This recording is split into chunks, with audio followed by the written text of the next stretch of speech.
Sábado Verde, radio y podcast, en la radio pública de la ciudad de Buenos Aires.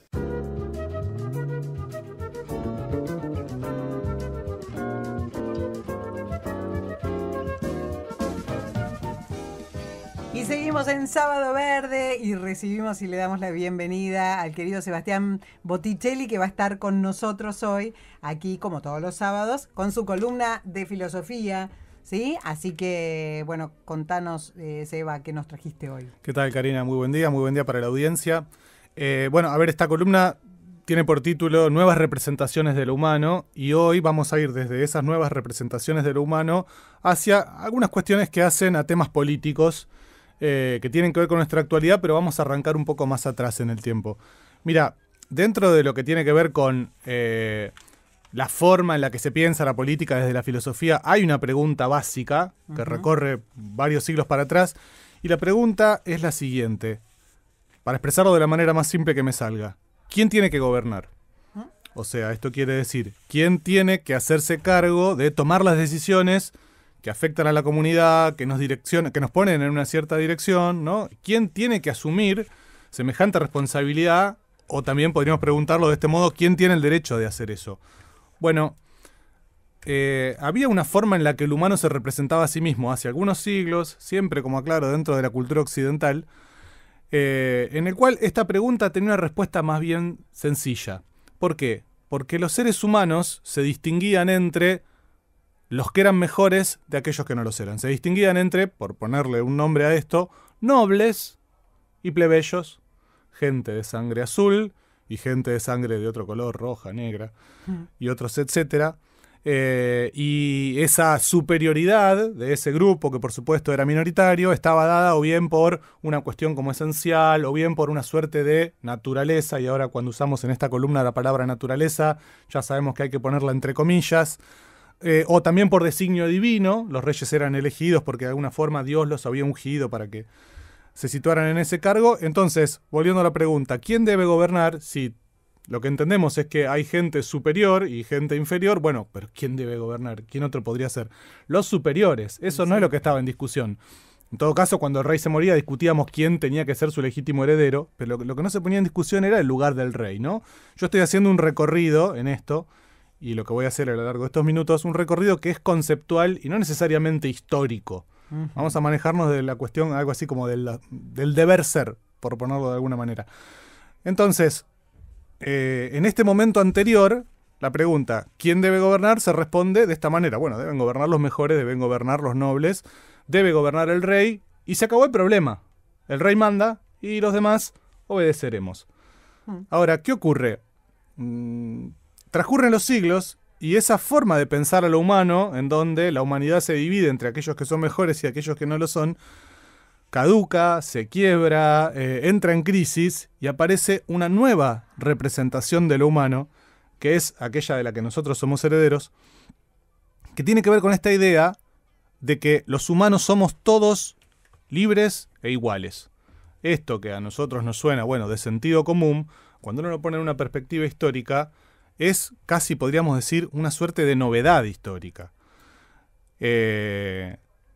Enseguida arrancan los problemas, ¿no? ¿Qué quiere decir que somos libres y qué quiere decir que somos iguales? Pensemos que, de alguna forma, la libertad podemos ejercerla cada uno por su cuenta, pero la igualdad es un vínculo entre personas, porque uno no puede ser igual a sí mismo, uno es igual a otro que tiene al lado. Entonces, en este nuevo contexto en donde los humanos somos libres e iguales, ¿quién tiene que encargarse de gobernar? Se vuelve mucho más complicado responder esa pregunta. Claro. Y ahí aparece otra gran invención conceptual.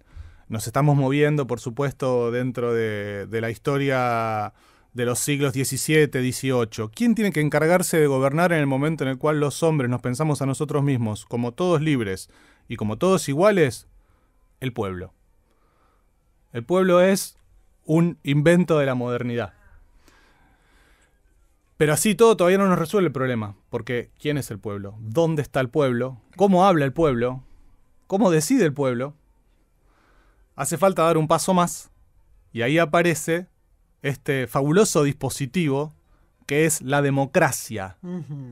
El nombre viene del griego antiguo, demos, suele traducirse por pueblo, y kratos por gobierno. La democracia es el sistema en el cual el pueblo se constituye como gobernante. Un pueblo compuesto por humanos que son entre sí todos libres y todos iguales. Claro.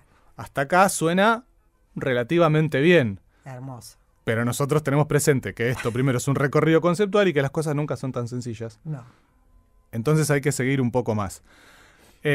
Para que ese dispositivo, el de la democracia, funcione, se necesitan una serie de cuestiones que yo ahora voy a mencionar en 2 niveles. Lo primero que se necesitan son reglas, y son buenas reglas. Reglas que regulen el funcionamiento de lo que termina siendo el motor de la democracia, que es el debate. El modelo de la democracia más perfecto que se conoce es la asamblea. ¿Qué es una asamblea? Una asamblea es un lugar en donde todos nos reunimos y en donde la palabra de cada uno que hable vale lo mismo que la palabra del de al lado, y en donde, luego de que intercambiamos impresiones, ideas y debatimos, votamos, y una voluntad, un alma, una mente equivale a un voto. Y la voluntad de cada uno vale lo mismo, y en este caso la del rico que la del pobre, Claro. la del hombre que la de la mujer, la del señor feudal que la del siervo de la gleba, ¿no? Eso es justamente la forma en la que la democracia, se supone, siempre desde lo conceptual, nos iguala. Pero de vuelta al problema. En el espacio de la asamblea no entramos todos. Claro. ¿Cómo hacemos? No entramos, no, es sencilla, es una cuestión prácticamente espacial. Hay que elegir representantes. Y acá nos estamos aproximando más a la democracia que nos resulta más familiar, ¿no? Va siendo menos conceptual y cada vez más acostumbrada o concreta. Las democracias que nosotros conocemos son democracias representativas. Y las reglas, que en una democracia perfecta y prístina tendrían que regular el debate, ahora tienen que atender a la forma en la cual se eligen aquellos que nos van a representar para a su vez llevar a cabo el debate y para a su vez llevar a cabo la toma de decisiones. Esas reglas son fundamentales, tienen que ser claras, tienen que ser consistentes y tienen sobre todo que apuntar a que la responsabilidad por la toma de decisiones quede clara. Ese es uno de los aspectos formales que hacen a las democracias. Y otro aspecto muy importante tiene que ver con la libertad de opinión, ¿no? Los representantes siempre van a tener un grado de independencia, esos representantes que son electos, pero no es que pueden decidir lo que se les ocurra a ellos. Claro, supuestamente no. Sin atender a la voz Del pueblo los representantes. que ellos dicen que están representando. Y de Claro. vuelta, esa voz del pueblo, ¿dónde está? ¿Dónde se articula?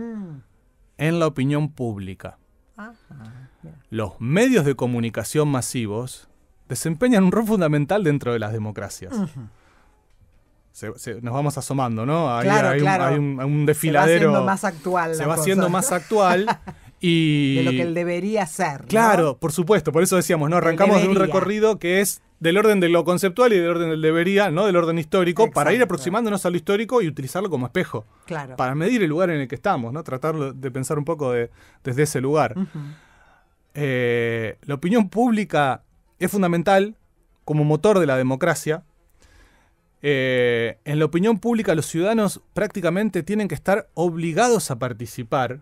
Ahí es una de estas, ¿no? Como paradojas que se arman en torno a esta forma de pensar la representación democrática. Algo así como que tu libertad de opinión es al mismo tiempo una obligación. Vos estás obligado a ser libre, estás obligado a utilizar tu libertad de opinión. Y es en los medios en donde esa libertad se articula entre varias voces.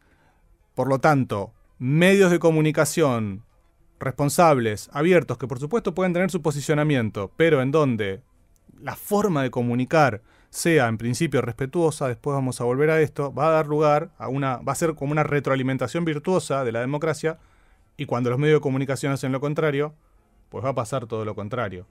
La democracia se va a ir quedando poco a poco sin alimento, o, lo que es bastante peor, va a ser alimentada con sustancias nocivas, en donde los medios de comunicación se degradan. La opinión pública, o sea, según lo que vos planteás, está, o sea, es la voz del pueblo, sería la voz del pueblo en digamos, en esta teoría, ¿no? La opinión pública, ideal. exactamente, en este ideal tendría que funcionar como la voz del pueblo, que incluso podría plantearse en plural. El pueblo va a tener más de una posición, ¿no? Van a ser varias voces, van a ser varias ideas las que van a estar en juego y van a estar en pugna, y justamente de eso tiene que nutrirse la representación. Pero para que las ideas pugnen y entren en debate unas con otras, en vez de que colisionen unas con otras, la función de los medios es clave.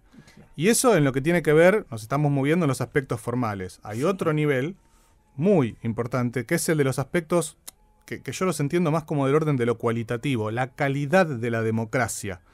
Y acá me voy a meter ya sí en cuestiones quizás un poco más coyunturales. Voy a hacer una referencia a la historia de lo que hace a la democracia argentina. Hay una frase que todos conocemos: con la democracia se come, se cura y se educa. Esa frase fue pronunciada por Raúl Alfonsín en su cierre de campaña en 1983. Y yo no me voy a poner a hacer un exégesis para tratar de lucubrar con qué intención exactamente Raúl Alfonsín la dijo o no la dijo, haciendo a un lado la figura de Alfonsín. Esa frase quedó cristalizada en la historia como una suerte de promesa. Acá estoy hablando de la historia concreta ya de la democracia argentina, ¿no? Veníamos del infierno de las dictaduras cívico-militares y de los genocidios.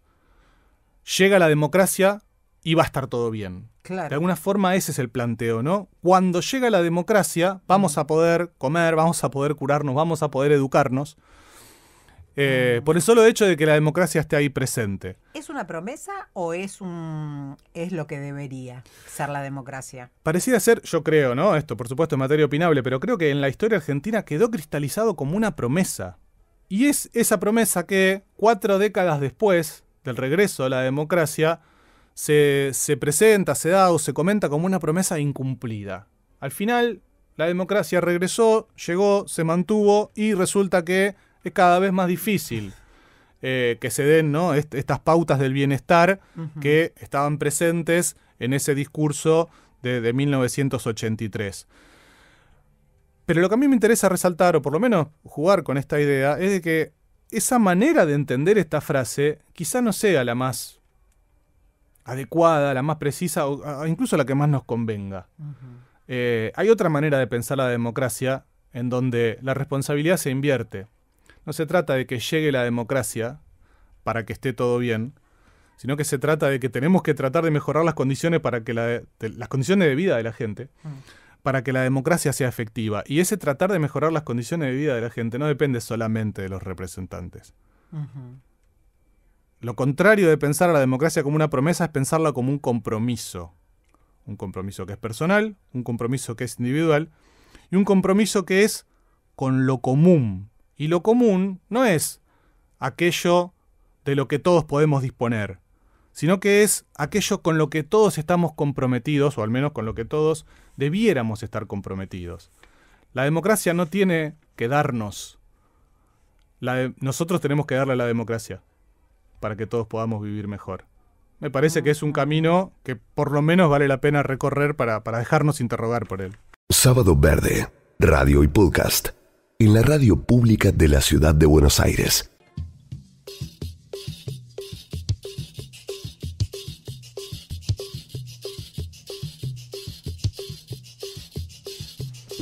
Bueno, y seguimos con Sebastián Botticelli aquí en Sábado Verde y estábamos compartiendo sobre la democracia, ¿no? El ayer, el hoy. Sí, habíamos hecho un poco un recorrido conceptual, esta forma de pensar algo así como cómo debieran ser las cosas para acercarnos a nuestra historia concreta y ver cómo nos reflejamos en ese espejo. 1, 2 o 3 cuestiones que me interesa agregar. Lo primero mencionamos, ¿no? 1983, la democracia argentina, dentro de la historia argentina, si uno se pone a pensar en lo que ha sido la historia del siglo XX, si hay una constante que ha tenido el siglo XX en Argentina, han sido la interrupción de los procesos democráticos. A mí me interesa destacar, además como persona nacida en 1978, durante la dictadura cívico-militar, que la democracia tiene que defenderse. Y eso es algo fundamental. Por supuesto que hay críticas para hacer a la democracia que tenemos, de alguna manera nos estamos moviendo un poco en ese plano. Queremos una democracia mejor, necesitamos una democracia mejor, pero la democracia no tiene que ser puesta en duda. Digo esto porque en algunos otros horizontes, ¿no? Hay autores que se citan dentro de nuestras academias, franceses, ingleses y demás, que hablan de la democracia con cierto desprendimiento. Ellos han tenido otros problemas, pero no han tenido las experiencias de la dictadura que sí tuvimos nosotros. Hay que tener cuidado cuando aparecen esas voces gestadas por ahí en otros horizontes, que nos pueden llevar por una deriva que no son las propias. Eso como una primera cuestión. Y otra cuestión que a mí me parece muy importante, sobre todo en estos tiempos que estamos atravesando, ¿no? Es pensar un poco los complejos vínculos entre democracia y violencia. Uno podría pensar, bueno, no, la democracia es lo contrario de la violencia. En muchos sentidos sí, podríamos decirlo de esa manera, pero por ahí otra figura que podríamos armar es la de suponer que, de alguna manera, la violencia está metida dentro de la democracia, siempre como una tensión a la cual la democracia tiene que reconocer y atajar. Cuando vivimos en una sociedad democrática, lo contrario de la violencia no es la paz. O al menos no debiera ser. Lo contrario de la violencia es, voy a usar una palabra acá que me voy a tener que encargar de definir, lo contrario de la violencia es el civismo.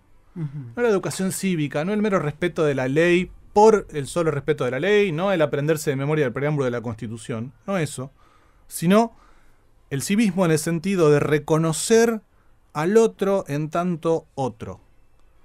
Y acá voy a hacer, no una cita de autoridad, sino que voy a citar a un artista. En el ámbito en el que uno se mueve, las citas son importantes porque está muy mal visto que uno se apropie de una idea que no ha creado, ¿no? Y si yo tiro esta idea y no digo de dónde la saqué, queda como que la inventé yo. Hace un par de semanas hay un humorista que está muy presente en las redes sociales que se llama Pablo Picotto.